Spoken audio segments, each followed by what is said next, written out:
मैं धन्यवाद करता हूँ परमेश्वर का इस सुंदर समय का जो परमेश्वर।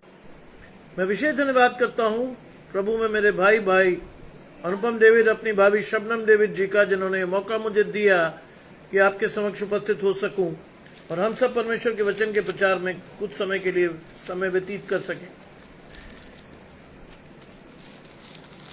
आज का वचन परमेश्वर की ओर से हमें मिला है और इस वचन में चलने से पूर्व अपनी आंखों को कुछ समय के लिए बंद करेंगे और परमेश्वर से पवित्र आत्मा के दान को मांगेंगे। परमेश्वर से कहेंगे, प्रभु जो वचन आप हमें देने पर हैं उस वचन के अनुसार मैं और आप अपनी सामर्थ्य और अपनी शक्ति को अपने जीवन में देखकर अपनी आशीषों को लेने वाले हैं। आइए प्रार्थना करें। तमाम आशीषों को देने वाले परमेश्वर यीशु मसीह में हमारे बाप और खुदा, हम धन्यवाद करते हैं सुंदर अवसर के लिए जो कि आपने हमें दिया है। हम विश्वास करते हैं प्रभु कि आपके आराधक इस लाइव सेशन में अपनी आशीष को लेने के लिए आएंगे प्रभु, और अपनी आशीषों को उनको दे दें, जिससे कि सेहतमंद आशीषों को लेकर वो अपनी आशीषों के साथ आपके साथ बढ़ने वाले हो। आपका हाथ उनके साथ बना रहे, आपकी आशीषें उनके जीवन में ठहरी रहें। सब कुछ मांग लेते हैं आपके प्रिय पुत्र यीशु मसीह के नाम से, सुने और ग्रहण करें, आमीन। माया जी जुड़ती हैं आशीष परमेश्वर की आपके और आपके घराने के लिए। पढ़ने के लिए माया जी मेरे साथ निकालिएगा लूका रचित सुसमाचार उसका 12 अध्याय और उसके 22 पद से लेकर के हम पढ़ेंगे 22 पद से लेकर हम पढ़ेंगे 31 पद तक। The gospel according to saint Luke chapter 12 verses 22 to 31, जहां लिखा है, फिर उसने अपने चेलों से कहा, इसलिए मैं तुमसे कहता हूं कि प्राण की चिंता न करो कि क्या खाएंगे और न शरीर की कि क्या पहनेंगे, क्योंकि भोजन से प्राण और वस्त्र से शरीर बढ़कर है। कौओं पर ध्यान दो, वे न बोते हैं न काटते हैं, न उनके भंडार और न ही उनका खत्ता होता है, तो भी तुम्हारा परमेश्वर उन्हें पालता है। तुम्हारा मूल्य पक्षियों से कहीं अधिक है। तुम में से ऐसा कौन है जो चिंता करके अपनी आयु की एक भी घड़ी बढ़ा सकता है। शबनम भाभी जुड़ती हैं आशीष परमेश्वर की आपके और आपके घराने को। और इसलिए तुम जब सबसे छोटा काम भी नहीं कर सकते तो और बातों की क्यों चिंता करते हो। सोचने के पेड़ों पर ध्यान करो कि वे कैसे बढ़ते हुए न परिश्रम करते न काटते हैं, तो भी मैं तुमसे कहता हूं कि सुलेमान भी अपने सारे विभव में उनमें से किसी एक के समान वस्त्र पहने हुए नहीं था। इसलिए आज परमेश्वर मैदान की घास को जो आज है और कल भाड़ में जो की जाएगी ऐसा पहनाता है, तो हे अल्पविश्वासियों वे तुम्हें क्यों करना पहनाएगा। इसलिए तुम इस बात की खोज में न रहो कि क्या खाएंगे और क्या पिएंगे, और न संदेह करो, क्योंकि संसार की सभी जातियां इन सब वस्तुओं की खोज में रहती हैं, और तुम्हारा पिता जानता है कि तुम्हें इन वस्तुओं की आवश्यकता है। परंतु उसके राज्य की खोज में रहो तो ये वस्तुएं भी तुम्हें मिल जाएंगी। ये परमेश्वर का वचन है। परमेश्वर का धन्यवाद हो। अंग्रेज भाई, गजानंद भाई, एजरा जी जुड़ रही हैं, मधु जी जुड़ चुकी। आप सभी को परमेश्वर घराने समेत आशीष दे। और लूका रचित सुसमाचार का 12वां अध्याय उसके 22 पद से 31 पद में ये आशीषें देने के लिए परमेश्वर ने हमें ठहराया है। देखिए, मैं अभी लगभग 5 मिनट पहले ही घर आया हूं और मेरी ये आशीष मेरे बेटे की ओर से मुझे मिली। मैंने सिर्फ पानी पिया है और पानी पीकर मैं जैसा हूं वैसे ही बैठ गया आपके सामने, क्योंकि परमेश्वर का वचन देना था। समय हो चुका था, 7:04 हो गए थे। इसलिए परमेश्वर की आशीष आपको मेरे बेटे की ओर से आएगी। और उसने अपने चेलों से कहा, इसलिए मैं तुमसे कहता हूं कि अपने प्राण की चिंता न करो कि हम क्या खाएंगे। उसने अपने चेलों को क्या दिखाया, एक ताकीद दी, एक चेतावनी दी कि मैं तुमसे कहता हूं कि अपने प्राण की चिंता न करना। आज मैं और आप बड़ी चिंता करते हैं। हमारे जीवन में चिंताएं और सबसे बड़ी चिंता हमें रहती कि हमारे जीवन में हमें क्या खाने को मिलेगा। जी बिल्कुल सही, हमारे जीवन में हमें क्या मिलेगा, क्या खाएंगे, क्या होगा, ये चिंता होती है। लेकिन परमेश्वर आज आपसे इस चिंता के विषय में कहता है, देखिए बाइबल में लिखा, अपनी सारी चिंताएं परमेश्वर पर डाल दो, क्योंकि उसे तुम्हारा क्या है, ध्यान है। लेकिन मेरी और आपकी चिंता शैतान की ओर से आती है। हम कई अनफॉर्सीन सिचुएशंस को लेकर भी सोचते हैं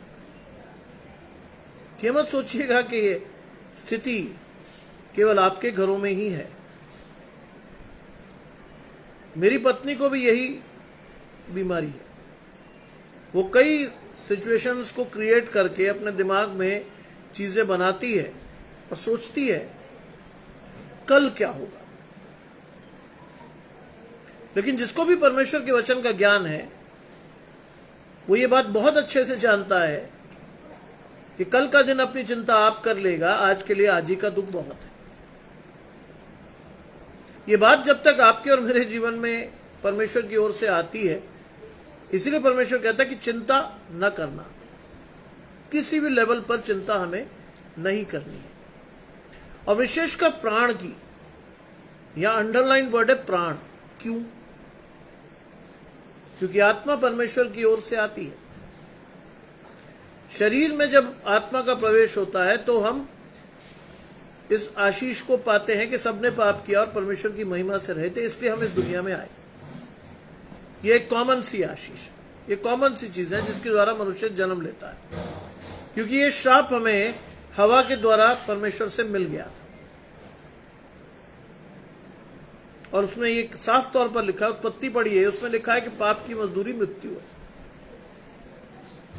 लेकिन अगर आप परमेश्वर के साथ जुड़े हैं तो परमेश्वर ये कहता है कि प्राण की चिंता मत करना। क्योंकि अगर आपका मन परमेश्वर की ओर लगा है तो आपकी इच्छाएं भी परमेश्वर जानकर आपको इच्छा के अनुसार देगा। आपको आपकी इच्छा के अनुसार परमेश्वर की आशीषें मिलेंगी ही। और इसीलिए लिखता है परमेश्वर अपने विश्वासी लोगों के लिए कि प्राण की चिंता न करना। हम क्या खाएंगे? बाइबल को बहुत अच्छी तरह से पढ़िए, आप बहुत सारी चीजों को देख पाएंगे। बाइबल में लिखा है वो तेरी आत्मा को उत्तम पदार्थों से तृप्त करता है। कौन? परमेश्वर। परमेश्वर हमारी आत्मा को उत्तम पदार्थों से तृप्त करता है। भजन संहिता में पढ़िएगा, बहुत सारी चीजें लिखी है। और जो आशीष मुझे जीवन भर आशीष देती रहेगी, वो आशीष मेरे पिता के द्वारा मेरे पास पहुंची थी। भजन संहिता 37:4 और 5, भजन संहिता 37:4 और 5। अपने मार्ग की चिंता परमेश्वर पर डाल दे, वही तेरे मनोरथों को पूरा करेगा। यह आशीष है। लिखा हम प्राण की बड़ी चिंता करते हैं, क्या खाएंगे, शरीर की कि क्या पहनेंगे। आज शादियों का सीजन है, हम बड़ा जोर लगाते हैं एक दूसरे से बेहतर दिखने की होड़ में। और कई बार तो हम ऐसी स्थिति में चले जाते हैं शैतान के द्वारा कि बहुत से परिवार बेचारे शादी में अच्छा दिखने की होड़ में कर्जा तक ले लेते हैं, सिर्फ दिखावे के लिए। लेकिन अगर आप परमेश्वर की ओर से हैं तो आपको यह पता होना चाहिए कि आपकी आशीषें परमेश्वर की ओर से हैं। आप जो भी पहनेंगे परमेश्वर की महिमा उसके द्वारा होगी। आप जो भी करेंगे परमेश्वर की आशीषें आपके जीवन में आएंगी। आप जो भी करेंगे परमेश्वर के द्वारा आप आशीषित होंगे। बाइबल में बहुत स्पष्ट चीजें लिखी हैं। बाइबल के उस स्पष्ट प्रकाशन को अगर आप और मैं नहीं देख पा रहे तो परमेश्वर से कहिए कि प्रभु मेरे दर्शन को पूरा करें, मेरी आत्मा की उस आंखों को खोलें जिससे कि मैं आपके दर्शन को स्पष्ट और पूर्ण रूप से देख सकूं। ये आशीष है। शरीर के अनुसार बहुत सारे लोग बड़े दुखी रहते हैं। आज शादियों में ब्यूटी पार्लर की तो धूम मची है। लोग तरह तरह से तैयार होकर अच्छा दिखने की कोशिश करते हैं। मुझे अपने पिता की बहुत अच्छी बात लगती है, उन्होंने हमेशा मुझे सिखाया, God runs a beauty parlour. Yogesh भाई जुड़ते हैं, आशीष परमेश्वर की आपको घराने को। God runs a beauty parlour. अगर आपके जीवन में परमेश्वर होगा तो वो चमक आपके जीवन से, वो तेज आपके जीवन से कोई नहीं छीन सकता। वो चीज आपके जीवन से जा नहीं सकती। कितना ही मेकअप पोत कर कोई चला है, कितनी परतें चढ़ा ले, तरसेम भाई जुड़ते हैं, परमेश्वर की आशीष आपके और आपकी, कितनी परतें चढ़ा ले, लेकिन सच्चाई नहीं छुप सकती। आपके एक्शंस दिखा देंगे कि आप परमेश्वर के साथ हो कि नहीं हो। आपकी आशीषें दिखा देंगी लोगों को कि आप परमेश्वर के साथ हो या नहीं हो। बहुत देर तक आप आज लोगों को भी मूर्ख नहीं बना सकते, क्योंकि अवेयरनेस लेवल, जागृति का स्तर बहुत ऊंचा है। लोग तुरंत पहचान जाते हैं बेचारा आदमी दिखाने की कोशिश कर रहा है। बाइबल में लिखा है कि हम चिंता नहीं करेंगे शरीर की कि क्या पहनेंगे, क्योंकि 23वीं आयत हमें आशीष देने के लिए लिखी है, क्योंकि भोजन से प्राण और वस्त्र से शरीर बढ़कर है। भोजन से प्राण,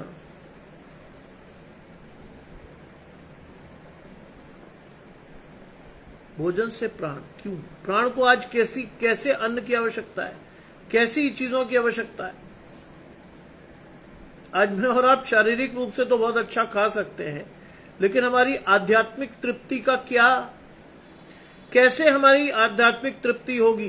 कैसे मेरी आत्मा परमेश्वर के साथ जुड़ेगी? कैसे परमेश्वर के वचन मेरे जीवन में आशीष लाएंगे? इसका क्या? इसलिए यहां पर शब्द लिखा है प्राण, शरीर नहीं।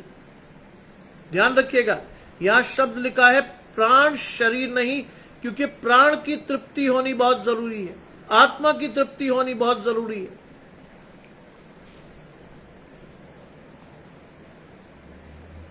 आज अगर आपका और मेरा जीवन परमेश्वर से नहीं जुड़ा है, तो मेरी आत्मा भी आप परमेश्वर के साथ नहीं है।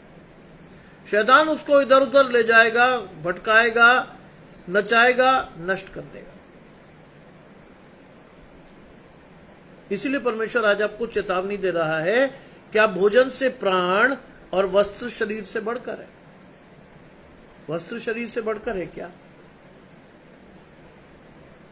आज परमेश्वर के उस मंदिर को आप बड़े बड़े आयोजनों में नष्ट कर रहे हैं, अपने शरीर को आप नष्ट कर रहे हैं। शराब पी रहे लोग, कॉकटेल पार्टीज हो रही हैं, टकीला शॉट पी रहे हैं, तरह तरह की चीजें।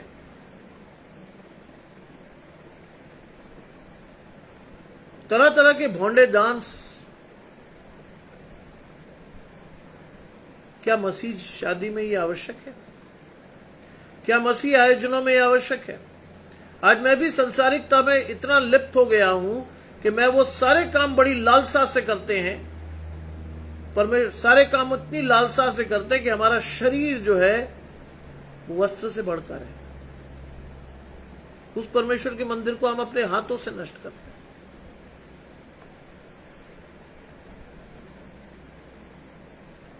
मुझसे किसी ने पूछा परसों,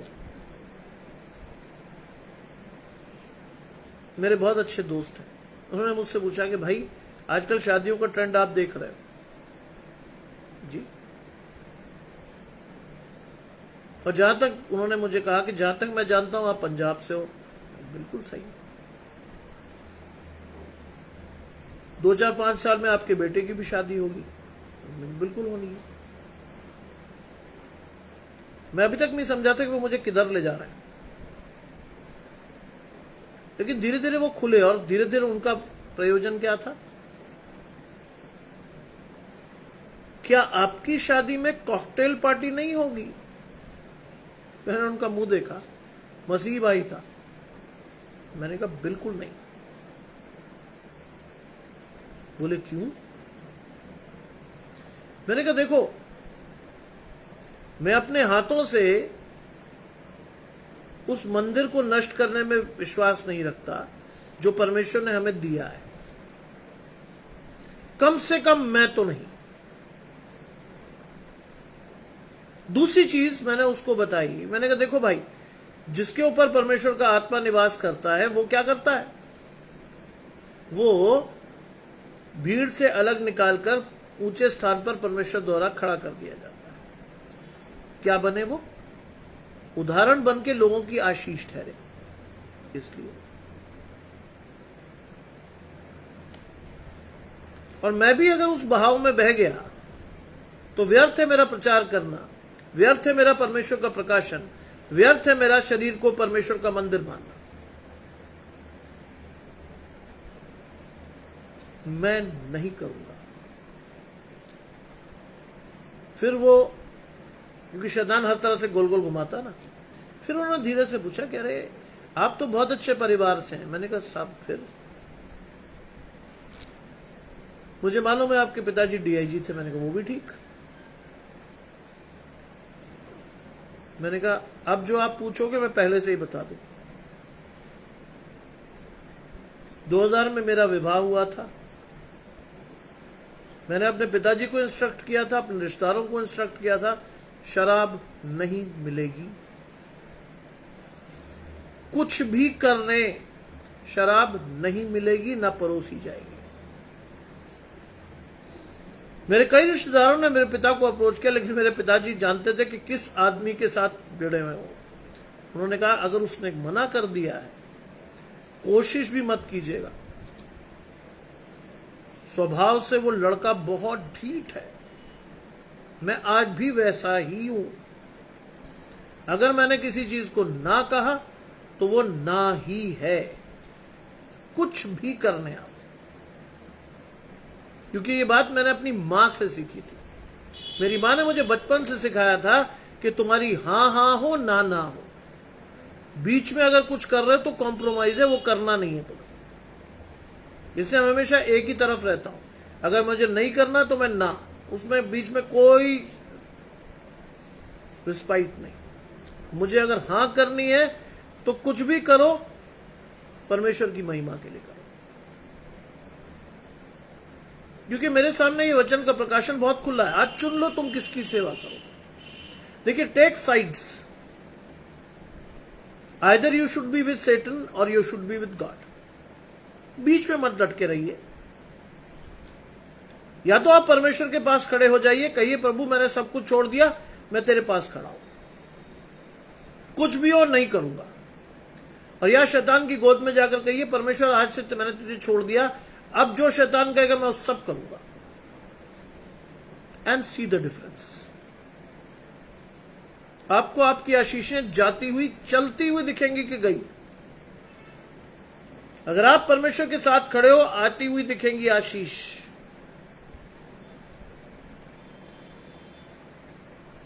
कई लोग मेरे पास आते हैं, ये हुआ नहीं हुआ, इसकी फीस नहीं है, वो नहीं है।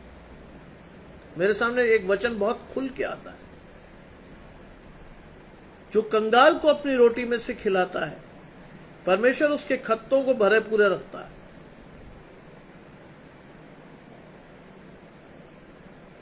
जो भी आपकी सामर्थ हो।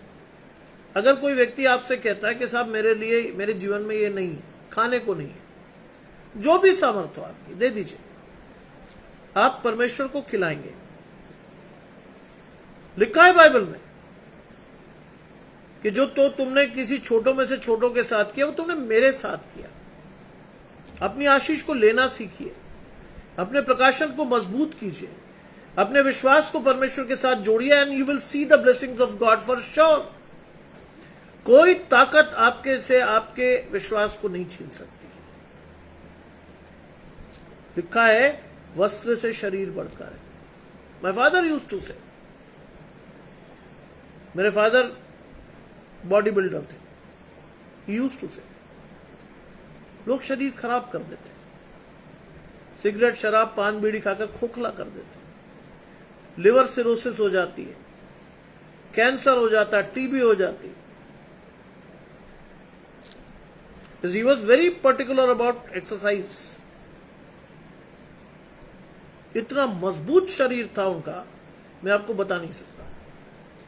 और प्रकाशन क्या था? वही जो मैं आज आपको बता रहा हूं। तुम परमेश्वर का मंदिर हो। ऐसी बॉडी मैंने विरले देखी होगी किसी को। उनके शरीर पर हाथ फेरने का मतलब था जैसे आप किसी लोहे को छू रहे हैं। फौजी तो थे ही, बाद में पुलिस अधिकारी भी। मजबूत शरीर, परमेश्वर का मंदिर। बाइबल की वो आयतें उनके सामने बहुत खुली थी, अगर तुम इसे नष्ट करोगे मैं तुम्हें नष्ट कर दूंगा। आज लोग कर रहे हैं ये काम, खुल के कर रहे हैं बिना प्रकाशन के। 24वीं आयत कहती, कौओं पर ध्यान दो, वे ना बोते हैं ना काटते, ना उनके भंडार ना उनका खत्ता होता है। परमेश्वर कहता कौओं पर ध्यान दो। सबसे निकृष्टतम जीव कौआ। नॉर्थ इंडिया में कहा जाता है कौआ आपके मुंडेर पर अगर बोला तो आपके यहाँ रिश्तेदार या मेहमान आने वाला है। लोग भाते हष्ट। एक जमाने में बहुत अच्छा होता था कि मेहमानों का आगमन। हाँ तो लोग कहते अरे क्यों चला आ रहा है यार, क्यों हमारी शांति को नष्ट करने चला आ रहा है। आज कौए को भगाया जाता है। परमेश्वर एग्जाम्पल भी कौए का ही दे रहा है आपको। क्या ले रहा है?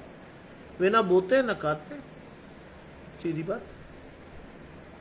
ना तो कोई रोटी बनाता हुआ दिखेगा आपको कौआ, और ना किसी कौए के घोंसले में आपको अनाज का भंडारण दिखेगा।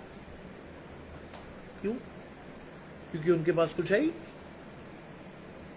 वो ना बोते हैं ना काटते हैं, ना उनके भंडार ना खत्ता, कुछ भी नहीं होता उनके पास। लेकिन परमेश्वर की आशीष होती है, तो भी परमेश्वर उन्हें पालता है। जब मेरे फादर असम में पोस्टेड थे, I was just 6 years old, तो असम के जंगलों में एक मैना पाई जाती है जो बहुत साफ बोलती है।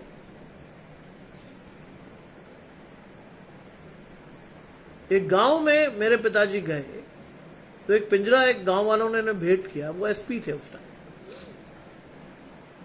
उसमें वो एक मैना थी और उसका सबसे ज्यादा प्रेम मेरी मां से था। मेरी मां का प्रकाशन था कि वो किसी जानवर को कैद नहीं रखती थी।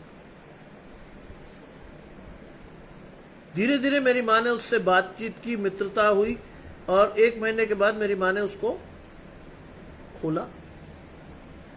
अब वो मेरी मदर की आवाज से इतनी हिली हुई थी कि वो मम्मी के साथ किचन में बैठ के खाना पकवा लेती थी। उसके बाद वो खाने की टेबल पर उनकी प्लेट में से खाती थी और सारे दिन घर में उछलती कूदती फुदकती रहती थी।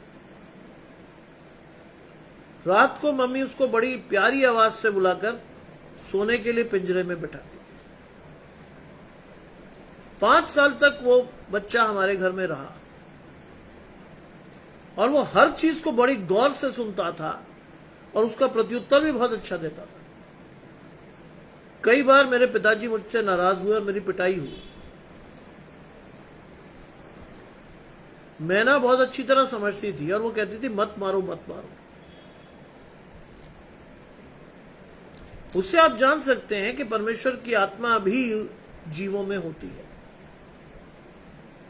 कुत्ता हमारे घर का एक इंटीग्रल पार्ट रहा है शुरू से। जब आगरा में हमारा अंतिम जर्मन शेपर्ड मरा तो हमने सोचा कि अब नहीं, लेकिन परमेश्वर ने चंद आवारा कुत्तों को हमारे घर में शरण दी और परमेश्वर की दया से वो आज इस घर में खाते पीते हैं और बेस्ट खाते हैं। सोचिए, मैं और मेरा परिवार 2 किलो दूध में से मात्र आधा किलो दूध ही इस्तेमाल कर पाते होंगे चाय के लिए, बाकी सब वो पी जाते हैं। क्यों? लिखा है परमेश्वर उन्हें पालता है। परमेश्वर उन्हें पालता है। ध्यान रखिएगा। बलविंदर भाई जुड़ते हैं, आशीष परमेश्वर की आपके और आपके घराने को। परमेश्वर पालता है उन्हें।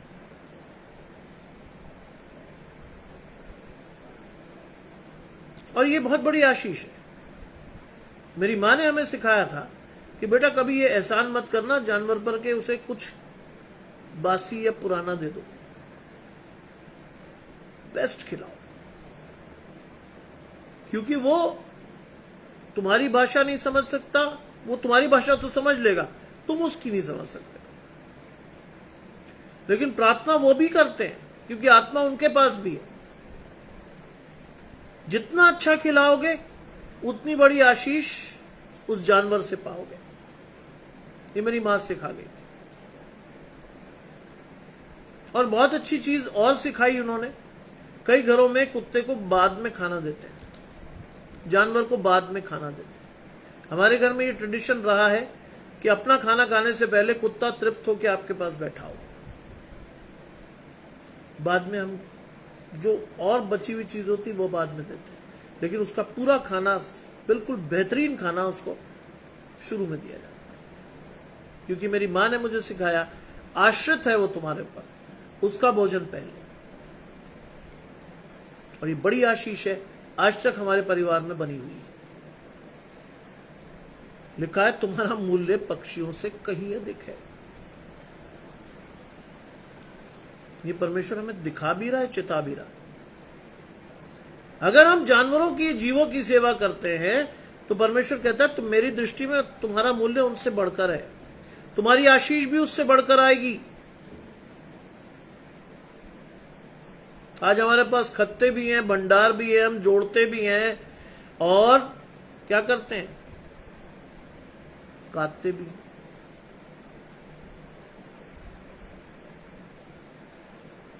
लेकिन जानवर जिनके पास ये सब चीजें नहीं भी होती तो भी परमेश्वर खिलाता है। आज मुझे बुद्धि दी है, ज्ञान दिया है, समझ दिया है, आज मैं और आप अच्छा कमा खा सकते हैं। लेकिन अगर मेरा और आपका प्रकाशन आज भी बाधित है, आज मैं और अपनी आशीषों में से, मैं और आप अपनी आशीषों में से जानवरों, लोगों को अगर नहीं दे पा रहे, तो वो आशीषें हमारे लिए नहीं है। परमेश्वर ने सबके लिए दी, सेहत में दी है, सबके लिए दी। हमारे भंडार से अगर कोई खा रहा है, हमारे भंडार से अगर किसी को कुछ मिल रहा है, तो वो आशीष है परमेश्वर की। उसको ठहराया है परमेश्वर ने आपके साथ, बने रहने दीजिए, भगाइए मत कभी भी। लिखा है, तुम में से ऐसा कौन है जो चिंता करके अपनी आयु की एक भी घड़ी बढ़ा सकता है? कौन है तुम में से ऐसा? परमेश्वर पूछ रहा है। जब तुम चेंज नहीं कर सकते अपनी परिस्थिति को, हर चीज के लिए तुम निर्भर करते हो किस पर? परमेश्वर पर, तो काहे दुखी होते हो? सारी बातें परमेश्वर को कह दो, सब बातें परमेश्वर को कह सुनाओ और परमेश्वर से कहो, प्रभु मेरी आशीष मुझे दे। God will certainly give your blessings to you. परमेश्वर आपकी आशीषें आपको देगा, मान लीजिए इस बात। लिखा है, इसलिए यदि तुम छोटे से छोटा काम भी नहीं कर सकते तो और बातों के लिए क्यों चिंता करते?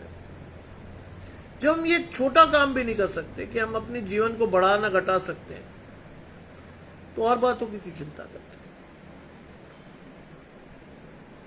ये बात ध्यान रखिएगा।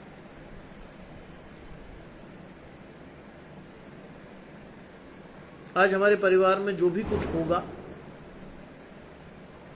हो रहा है, उस सारी परिस्थिति को परमेश्वर के हाथ में जाकर दे आइए।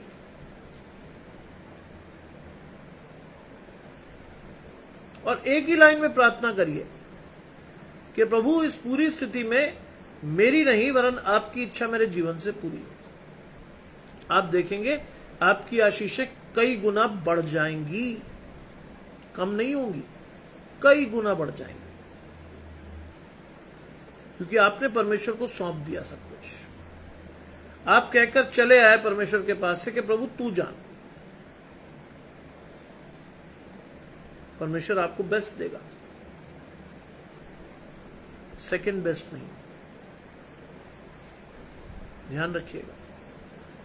कहकर छोड़ दीजिए परमेश्वर के हाथ में, कोई चिंता मत कीजिए। आप परमेश्वर से कह आए, विश्वास रखिए जो आपने मांगा है अगर वो परमेश्वर की इच्छा के अनुसार है तो आपको वो बेस्ट ही मिलेगा, सेकंड बेस्ट नहीं। लिखा है, और बातों की क्यों चिंता करते हो? लिखा है, सोसनों के पेड़ पर ध्यान करो, वो कैसे बढ़ते हैं। जंगली पेड़ होता है सोसन, उन पर ध्यान करो, वो कैसे बढ़ते हैं।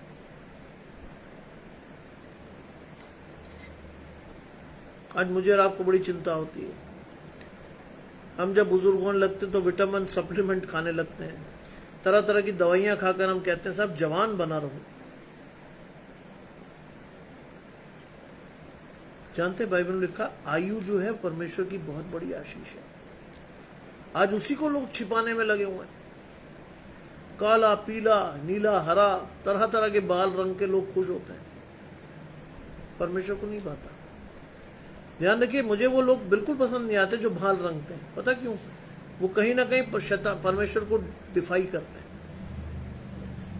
मत करिए, बहुत आशीष है। सफेद बाल, बाइबल में उर्दू का वर्जन है, सफेद बाल शौकत का ताज है। वो आपकी सीनियरिटी को संसार में दिखाते हैं कि आपने संसार में कितनी आशीषों को पाया है। आज उसी के ऊपर लोग पोंछा फेर कर लगे रहते हैं, काला पीला, क्योंकि बाइबल में लिखा है तुम एक भी बाल को काला या उजला नहीं कर सकते।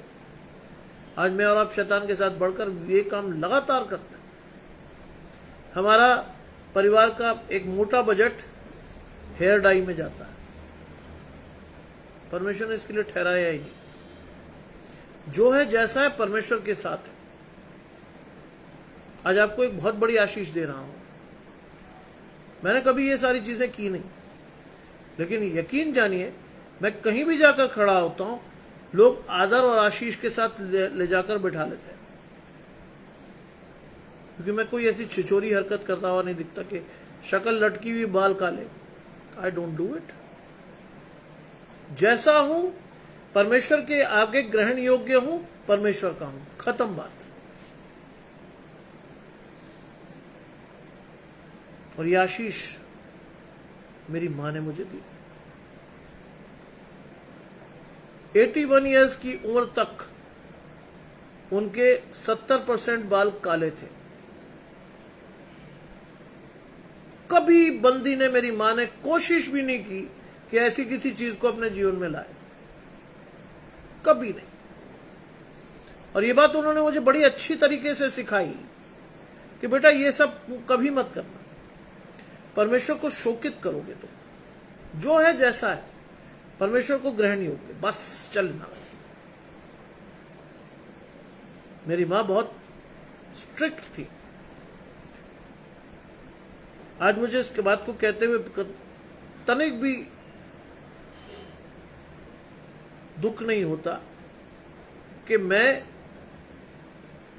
अपने दोनों बच्चों के होने के बाद भी अपनी मां से कई बार पिट चुका, मार देती थी ताड़। मैं कभी कुछ नहीं बोला, क्योंकि मैं जानता था कि मेरा अस्तित्व मेरी मां से है। मुझे बाइबल का वह प्रकाशन बहुत अच्छी तरह पता था कि यीशु मसीह ने क्रूस पर चढ़ते हुए अपनी मां को अपने चेले को दिया था। उसको फिक्र थी अपनी मां की।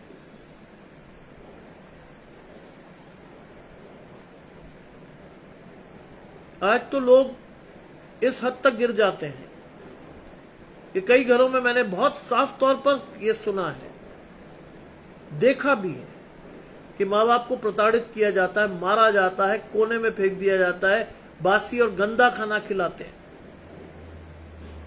क्योंकि शैतान कहता है इसकी उपयोगिता खत्म हो गई, लूट ले इसके पैसे, मार दे इसको।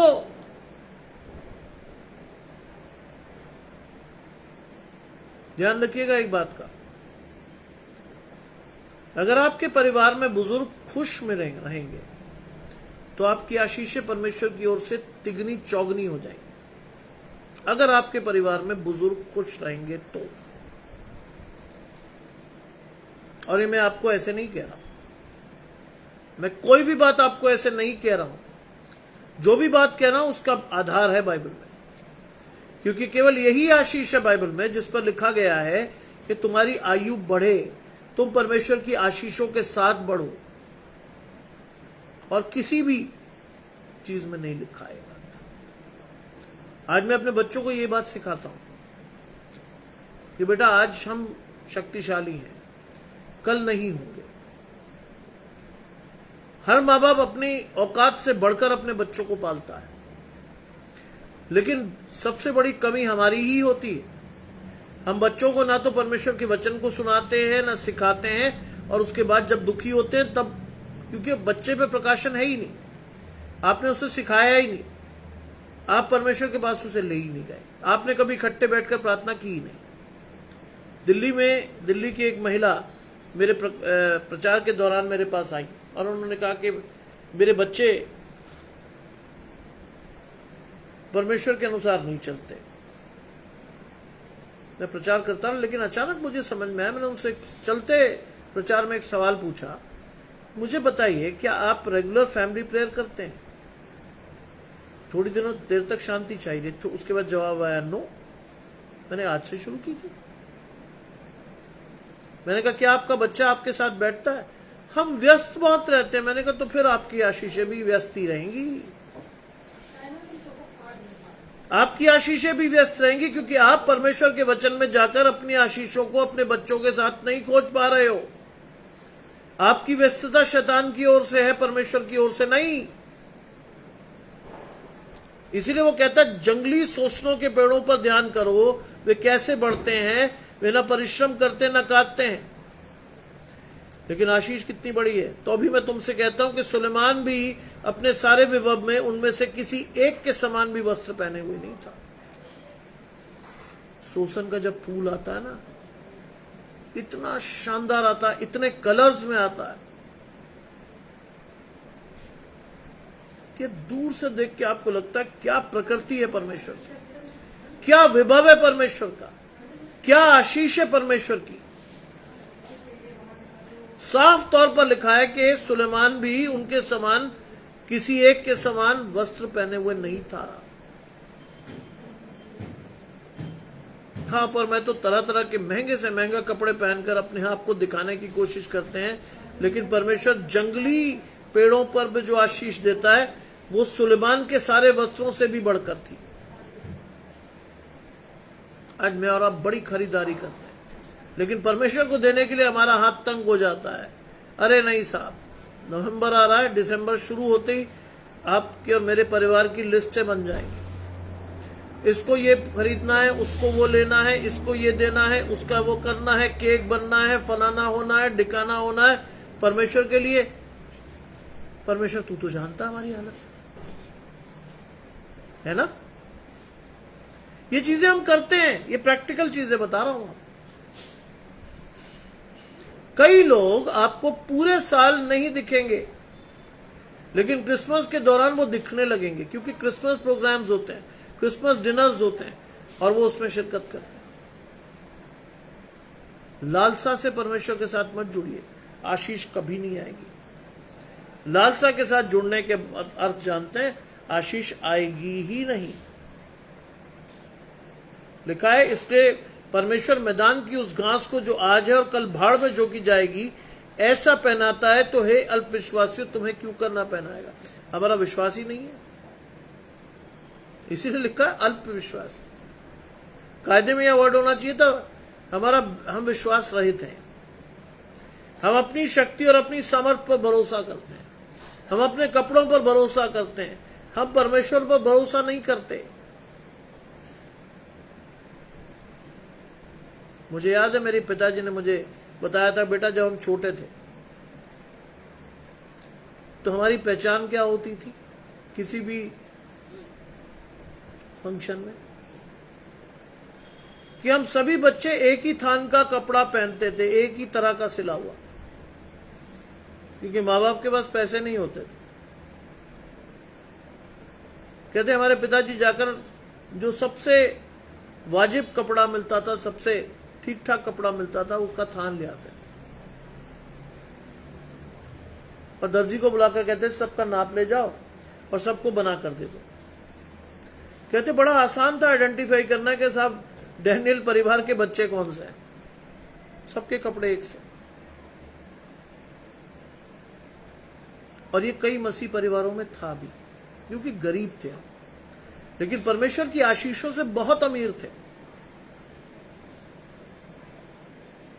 माय फादर यूज्ड टू से कि हमारे घर में कुछ नहीं होता था, लेकिन मेरी मां ने कभी किसी को भूखा जाने नहीं दिया।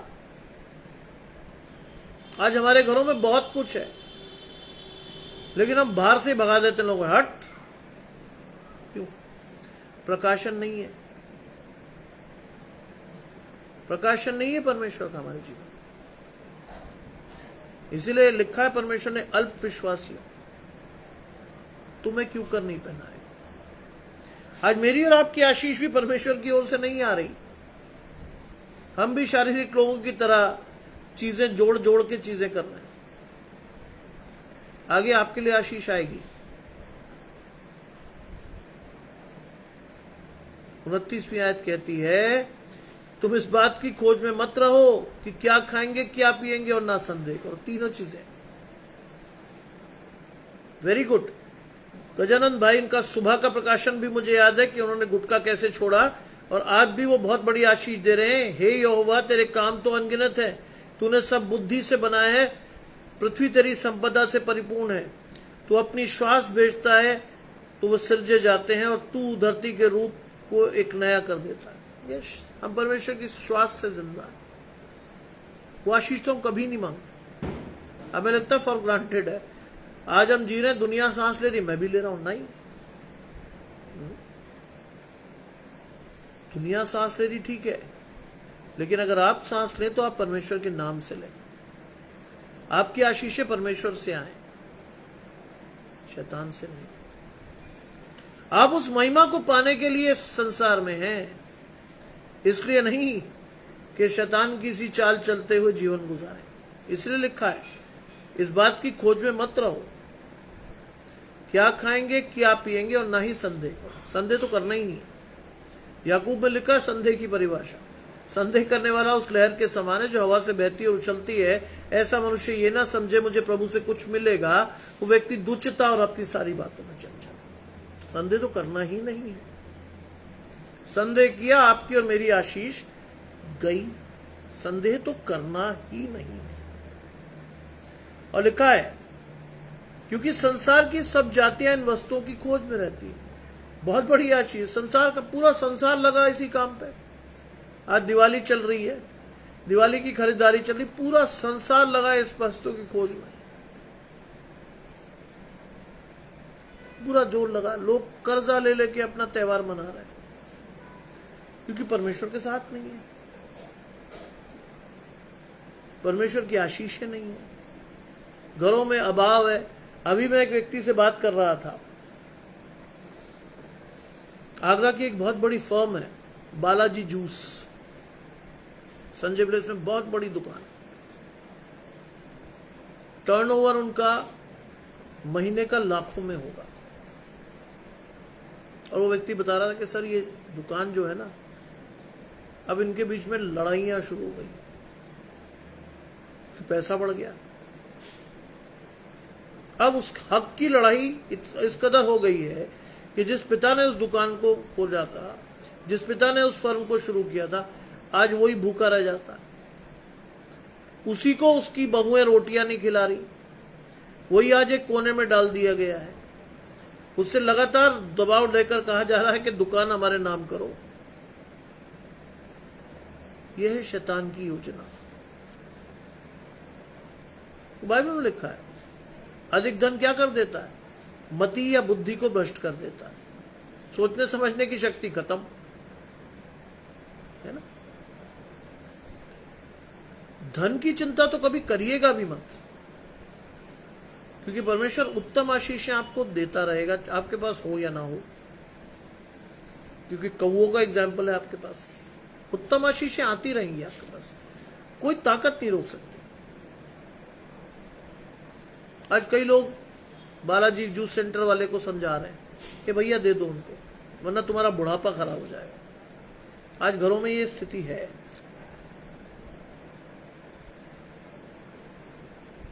परमेश्वर कहता है इन चीजों की खोज में मत रहो। क्योंकि मुझे एक बुजुर्ग आदमी ने एक बात सिखाई थी, बेटा ना तो तुम कुछ लाए हो ना ले जा सकते हो, फिर काय के लिए परेशान हो रहे हो। हम वैसे ही परेशान रहते हैं, मेरा बच्चा क्या खाएगा, ये क्या। अरे परमेश्वर के हाथ में सौंप दीजिए उसे, खत्म। परमेश्वर उसके लिए प्रोविजन करेगा। आपके और मेरे लिए भी तो किया था। कभी अपने जीवन के इतिहास को बैठकर सोचिएगा कि आपको परमेश्वर कहां से उठाकर कहां लाकर खड़ा करके आशीष दे रहा है। आपके बच्चे को भी देगा। आप क्यों चिंता करते हो? लेकिन हम तो करते हैं। मत कीजिए। संसार की सभी जातियां इन सभी वस्तुओं की खोज में रहती, पूरा संसार इसी काम पे है। गाड़ी ले ली तो उससे बड़ी चाहिए, घर ले लिया तो उससे बड़ा घर चाहिए, आशीष मिल गई तो और बड़ी चाहिए, क्योंकि लालसाओं का अंत ही नहीं है।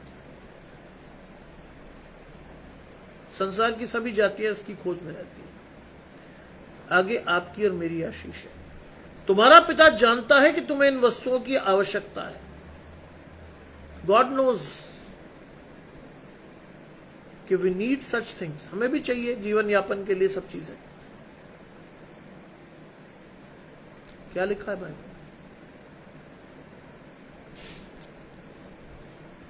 जो कुछ तुम्हारे पास है उसी में संतोष करना चाहिए। ये मैं अपने परिवार की आशीष आपको उठा के दे रहा हूं।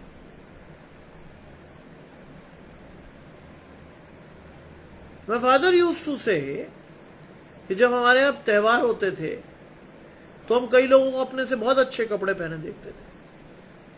कई लोगों को हम देखते थे उनके घरों में खाने को भी बहुत अच्छा है, हमारे पास नहीं है।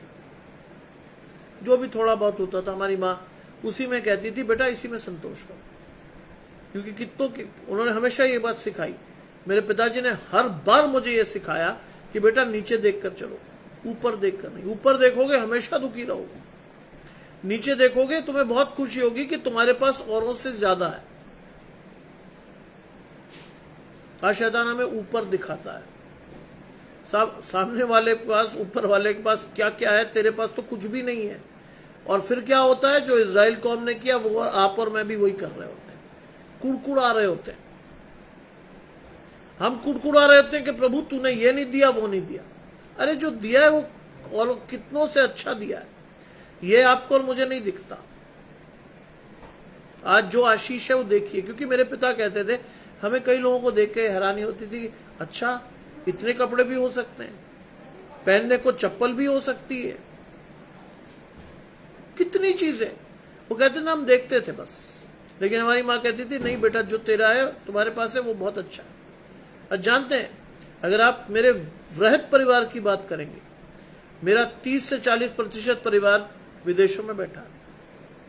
एक गरीब पादरी के पोते पोतियां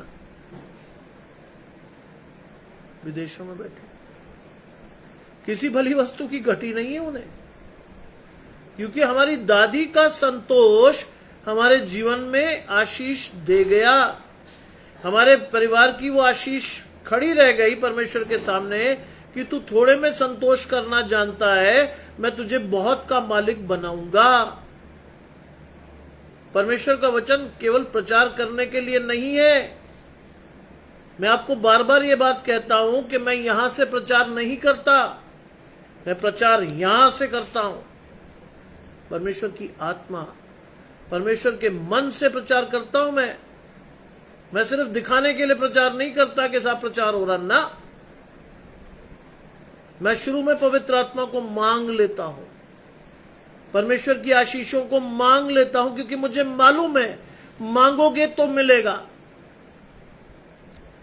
मैं जब भी बैठता हूं आप लोगों के साथ बिना पवित्र आत्मा के प्रकाशन के नहीं बैठता, और मुझे बहुत खुशी होती है कि मेरे साहबजादे उस प्रकाशन को मेरे लिए लाते हैं। आज युवा बच्चों के साथ रहते हुए मुझे लगभग 30 वर्ष हो गए। मैं जानता हूं युवा बच्चों की स्थिति, कईयों को तो बाइबल का बी भी नहीं पता होता है। बिल्कुल सही लिखा है योगेश भाई ने, परमेश्वर जानते हैं कि हमारी क्या जरूरत है और हमको मांगने से ज्यादा देता है परमेश्वर। आज कई बार मेरे पिता कहते थे कि बेटा हमें देखते, जब दिखते हम देखते थे ना खड़े होके, तुम्हारी माँ चुपचाप हमें कहती थी बेटा अंदर आ जाओ, जो तुम्हारा है उस पर संतोष करो। बाइबल में लिखा है जो तुम्हारे पास है उस पर संतोष करो, क्योंकि जब तुम संतोष करोगे तो मैं तुम्हें बहुत का मालिक बनाऊंगा। मैं औरों के विषय में अपने परिवार के लिए नहीं कहता, क्योंकि मैं उनके साथ नहीं रहा, लेकिन मैं अपने पिता को जानता हूं कि उनकी आशीषें अधिकाई से परमेश्वर की ओर से आई। 2 मेजर लड़ाइयों को लड़ा 1965-71, एक एक गोली उनके पास से निकली, परमेश्वर ने एक खरोच नहीं आने दी अपने बंदे को। भजन संहिता 91 की वो आशीष उनके जीवन में पूरी हुई। तेरे निकट 1000 और तेरी दाहिनी और 10,000 गिरेंगे, लेकिन कोई विपत्ति तेरे पास नहीं आएगी। We have seen this live in our lives. हमने परमेश्वर के वचन को जीवंत रूप में देखा है अपने जीवन में। कैसे इनकार कर सकते हैं परमेश्वर का? और लिखा, तुम्हारा पिता जानता है कि तुम्हें इन वस्तुओं की आवश्यकता है, उसके राज्य की खोज में रहो। मेरे दादा ने जिंदगी भर मेहनत ही मेहनत करी, कभी वो व्यक्ति शांत नहीं बैठा। पत्नी 36 वर्ष की उम्र में चली गई उनकी, तब भी वो व्यक्ति परमेश्वर की सेवा में लगा रहा। अपने बच्चों को उसने पाला अकेले, सिंगल हैंडेडली, और आशीष ठहरी उस परिवार। उसी परिवार से निकलकर आया हूं मैं। ऐसे ही आशीष आपको अधिकाई से दे सकता हूं, क्योंकि ये आशीष मैंने अपने परिवार से पाई है, इसीलिए कह रहा हूं। हर एक को ये आशीष नहीं देता परमेश्वर। अगर आपको परमेश्वर ने आज चुनकर बुलाया है, तो अपनी आशीषों को खोजिए और अपनी आशीषों को लेकर आगे बढ़िए परमेश्वर के साथ। परमेश्वर आपको अधिकाई से आशीष देगा। लिखा है, तुम उसके राज्य की खोज में रहो तो ये वस्तुएं भी मिल जाएंगी। I have seen my father being a soldier, being a policeman. हर जगह जाकर ट्रांसफर जहां होता था वहां पूछते थे, यार पहले चर्च बताओ कहां है, बाद में जाएंगे कहीं, चर्च दिखाओ कहां जा सकते हैं, नियरेस्ट चर्च बताओ। और उनकी बड़ी इच्छा होती थी कि शाम तक हर हालत में उस चर्च के पास्टर के वो विजिट कर लें। सारे काम छोड़ छाड़ के वो पास्टर से मिले आते थे जाके। बड़ी बड़ी इंपॉर्टेंट मीटिंग्स को भी शाम को नहीं, first I have to see the pastor. प्रभु के दास से मिल लूं, उससे आशीषें ले लूं, तब मैं आगे बढ़ूंगा। सोचिए कितनी बड़ी बड़ी आशीषें हैं परमेश्वर की ओर से हमें, और हम और आप आज भी इधर उधर देख रहे हैं, आज भी इधर उधर ताक रहे हैं, आज भी हमारी आशीषें उधर उधर से कोशिश कर रहे हैं कि मिल जाए कुछ। परमेश्वर से मांगिए, बिना उलाना दिए आशीषें आएंगी, आपका जीवन परमेश्वर से जुड़ जाएगा। आइए इन सारी आशीषों को लेने के लिए परमेश्वर से जुड़कर परमेश्वर से प्रार्थना करेंगे। हम प्रार्थना करेंगे। तमाम आशीषों के देने वाले परमेश्वर यीशु मसीह में हमारे बाप और खुदा, हम धन्यवाद करते हैं सुंदर अवसर के लिए जो कि आपने हमारे परिवार को, इस वृहद परिवार को, जो सभी लोग हम जुड़े हुए हैं आत्मा में, सभी को आपने दी। इस आशीष को सुनने, सीखने, समझने और उस पर चलने की आशीष हमें दे, जिससे कि हमारी आशीषें दुगनी हो, परमेश्वर के राज्य के लिए हम इस्तेमाल हो, और हमारी आशीषों को लेकर लोग देख सके, जान सके कि हम परमेश्वर के। सब कुछ मांग लेते हैं आपके प्रिय पुत्र यीशु मसीह के नाम से, सुने और ग्रहण करें, आमीन। आप सभी को परमेश्वर की आशीषें मिलती रहें, आप सभी पर परमेश्वर का प्रकाशन बना रहे, आप सभी परमेश्वर की आशीषों को लेकर निरंतर परमेश्वर में बढ़े। कल सुबह 8 बजे फिर आपसे भेंट हो रही है कि शबनम भाभी ने लिखा है कि पहले उसके राज्य की खोज करो। आज कल सुबह परमेश्वर की वचन में एक बार फिर से हम जाकर अपनी आशीषों को ढूंढेंगे। आप सभी को परमेश्वर की आशीषें मिलती रहें, परमेश्वर के साथ जुड़े रहें, आमीन, हाँ और आमीन। आप सभी को शुभ रात्रि और परमेश्वर की आशीष के साथ जय मसीह की।